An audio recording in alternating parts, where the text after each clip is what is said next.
Hi, I'm Beryl, and today I'm going to be doing maple syrup cocktails 3 ways.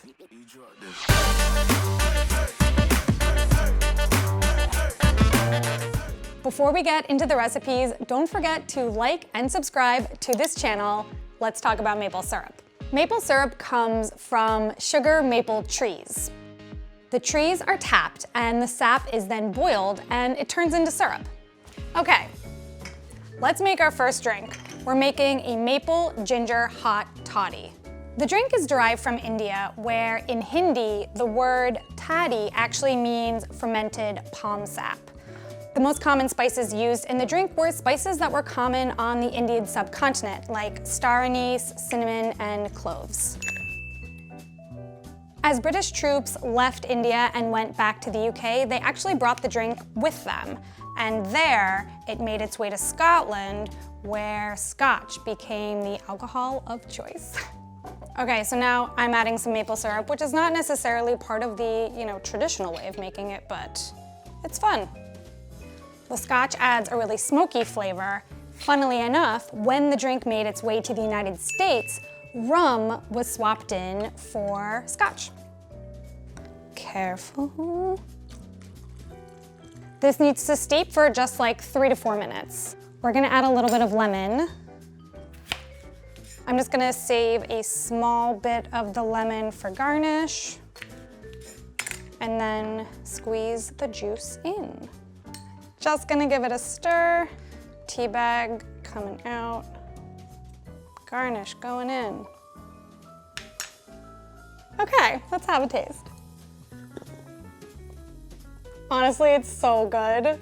I think that the maple syrup does a really good job of balancing out what could be a strong flavor of Scotch whiskey, and it's super cozy. And that's kind of what we all want in the fall, right? To feel cozy. The next drink that we're gonna make is a maple Manhattan. So the Manhattan came into fashion in the 1880s in Manhattan, in New York. And while the drink is interesting, there's not that much about the creation that I thought was like, ooh, really fun to share. However, Angostura bitters are super interesting. There are supposedly over 40 ingredients in these, and only 5 people know the recipe, and they have made a pact to never eat in the same restaurant or fly on a plane together to keep the recipe safe. The recipe calls for a splash. I'm imagining a splash is this.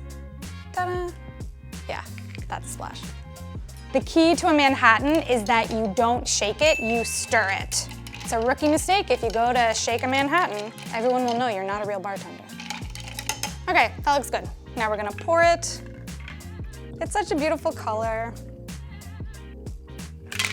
We're gonna garnish this with some cherries. Traditionally, you would have used a maraschino cherry, but we've moved on from that. These are cocktail cherries and they taste way better and they look way nicer. Cheers. It feels like a cocktail that you would get at a bar and pay maybe a little bit too much money for, I'm gonna have a cherry though.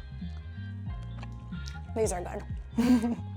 Our final drink is a maple bourbon apple cider. Until recently, apples were not really for eating. They were more for fermenting. They were similar to crab apples. Smaller, sour, nothing that you really wanted to eat as a snack. They made waves when they reached Europe around 55 BC because the Romans had figured out how to ferment them. The British were the ones who actually coined the term cider, and in the 1600s, when they made their way to the Americas, the first thing they started doing was planting rows and rows of apple trees. Are there any other ingredients that you know about that have really interesting histories? Leave a comment and let us know. Maybe you remember the story about Johnny Appleseed. He traveled across America planting all of those trees. Turns out he was doing it to make booze and not to make pies, like I kind of thought as a child. We are going to shake this up now. I feel very professional. Da-na-na-na-na. Honestly, this smells really good. It's definitely an apple juice for adults type of drink. We're gonna make a pretty garnish now. Half of an apple. Ta-da! Okay.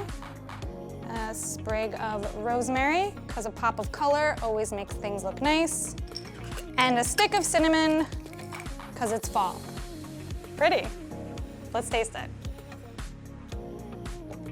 I could drink a lot of this. It's really good. I like that it's cold. I feel like you always think about apple cider as a hot drink. We need to start thinking about it as a cold drink, because this is refreshing. All right, slow down.